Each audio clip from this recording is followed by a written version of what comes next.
আসসালামু আলাইকুম। আপনাদের সাথে আমি সাব্বির খান। দর্শক, সিন্ডিকেট করে পেঁয়াজ আটকে রেখে ভালো দাম পাওয়ার আশায় কিন্তু এখন আর ভালো দাম পাওয়া হলো না সকল রাখি ব্যবসায়ীদের। এর দিকে কিছুটা প্রভাব পড়েছে পেঁয়াজের বাজারে, ইন্ডিয়ান পেঁয়াজ সহকারে দেশি পেঁয়াজের বাজারে। এতে ক্ষতিগ্রস্ত হয়েছে কৃষক। দর্শক, আগামী থেকে পেঁয়াজ উৎপাদিত হবে নাকি হবে না সে বিষয়ে জানাবো। দর্শক, এভাবে যদি চলতে থাকে তাহলে কিন্তু কৃষকের যে মূল খরচ গিয়েছিল সেই খরচের দামটাও পাবে না এই বছর যে পেঁয়াজ উৎপাদিত হয়েছে গেলে বছর কিন্তু আরও অনেকটাই পেঁয়াজ উৎপাদিত বেশি হয়েছে। দর্শক বন্ধুরা, 33% থেকে কিন্তু 80 থেকে 70 মণ পেঁয়াজ উৎপাদিত হলে কিন্তু এবছর 50 মণ পেঁয়াজ উৎপাদিত হয়েছে। দর্শক বন্ধুরা, তার মানে 30 মণ পেঁয়াজ উৎপাদিত কম হয়েছে। দর্শক, আরও কিছু তথ্য জানাচ্ছি ব্যবসায়ীদের সাথে কথা বলে সিন্ডিকেটের বিষয়ে। দর্শক, আসসালামু আলাইকুম। কেমন আছো কাকা? আলহামদুলিল্লাহ, ভালো আছেন আপনি কাকা? কাকা, আপনার বেচা বিক্রি কেমন চলছে বর্তমানে? প্রতিদিনই ভালো, আজকেও ভালো হয়েছে। আজকেও ভালো হয়েছে, যাক আলহামদুলিল্লাহ। আর পেঁয়াজের বেচাটা বেশি হয়। আচ্ছা, আজকে পেঁয়াজের বাজার কি বাড়ছে না কমছে কাকা? আজকে কমতি বাজার এখনো কমতির দিকে আছে। বাড়ার কোনো লক্ষণ আছে কাকা? না, ইদানিং নাই। যদি এলসি এরকম থাকে তাহলে নাই। আচ্ছা, তার মানে কৃষিটা উঠতেছে তো। আচ্ছা আচ্ছা, কৃষকের তো তাহলে স্বস্তি মিলবে না যদি না বাড়ে। কৃষক তো শেষ।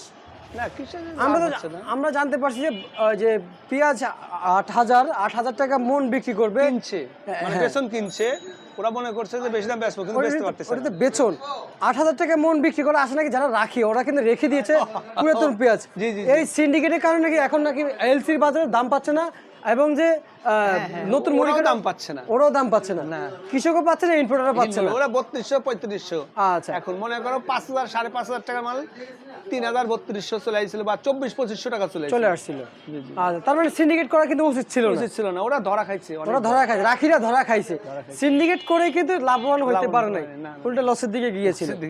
আচ্ছা কাকা, আজকের বাজারে আপনার এখানে মুড়ি কাটা পেঁয়াজ দেখতে পাচ্ছি, কত করে বিক্রি চলছে? এখানে আপনার 60, 62, 63, 55 টাকা থেকে 63 টাকা। তোমার 55 টাকা থেকে 63 পর্যন্ত।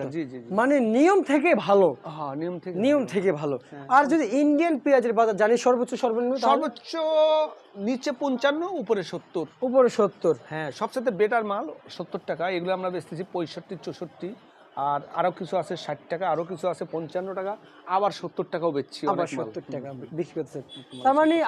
তার মানে যারা রাখি করতে তাদেরকে আমরা এখন দোষ দিচ্ছি সিন্ডিকেট করে। ঠিক সময় বাজারে মনে করছে যে অনেক দামে বেচবো, কিন্তু ধরা, কিন্তু ঠিক সময় পেঁয়াজ ছাড়ে নেই বাজারে। না জানি।